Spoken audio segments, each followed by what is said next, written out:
The first half really lacked an identity.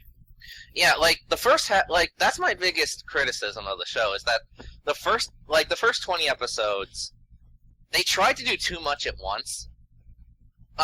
And not only did they try to do too much at once, but they also tried to do what Kuga did and what made it popular. But what they didn't realize was Kuga had build-up and intensity.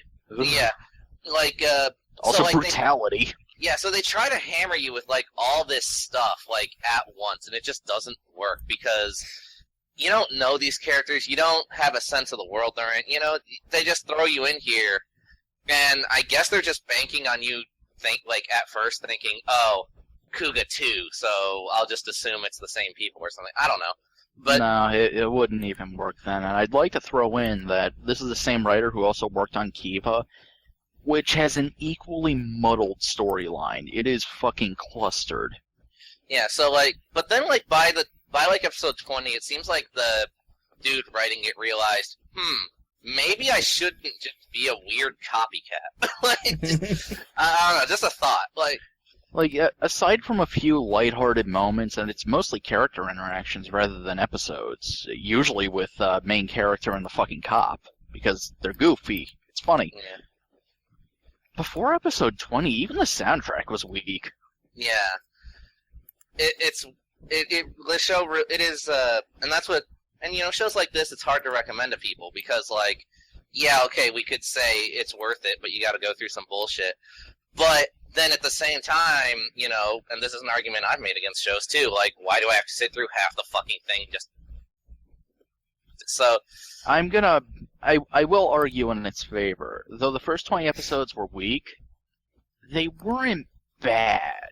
Yeah, the show just didn't have its own identity yet, which was odd.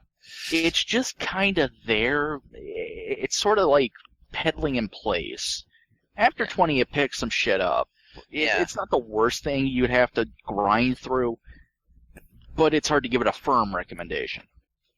Yeah, so I guess there's the short version, but to go into more detail, another thing that lends to this show trying to do too much is this show, for the majority of it, has 3 Kamen Riders in it, all fighting for spotlight. I could deal with that if it was first episode is about Hikawa, the cop. Second episode is about Soichi, who is a Gito. Third episode is about Gills. Fuck's sake, Gills.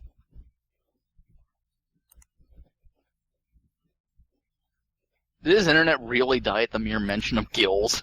Damn. Impressive. Well, I guess he's gonna be downloading the app. Yeah, oh my god, Gills was such a fucking failboat. Really? Mm-hmm.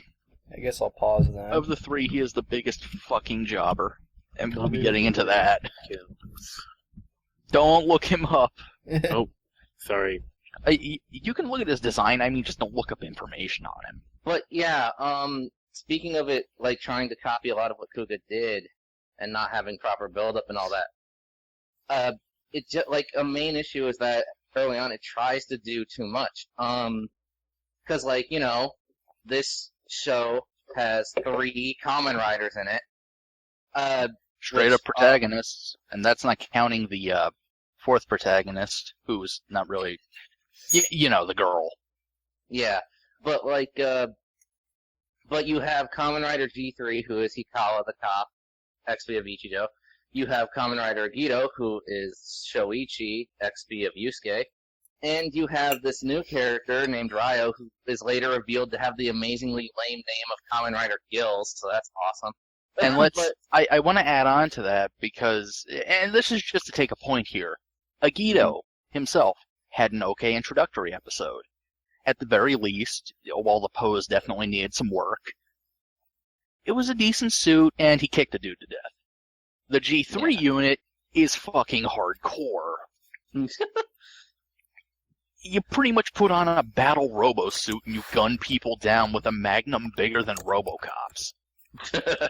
Yes. Excellent. Gills. His first appearance is going completely fucking nuts and looking like he's about to devour the enemy. And it's really fucking cool. but then you learn his name is Gil and he becomes a joke. Like, that's not even just us being mean. No, like, in the show, he becomes a totally pathetic fighter. Seriously, like, for the first 2 or 3 fights he's in, when he actually uses his form, he shreds people. He is brutal. And then he stops existing. Yeah. Like, His entire fucking story ends before the 20-episode mark, actually. we'll get into that in a minute, but, like, something I wanted to highlight, which is the point of this, too.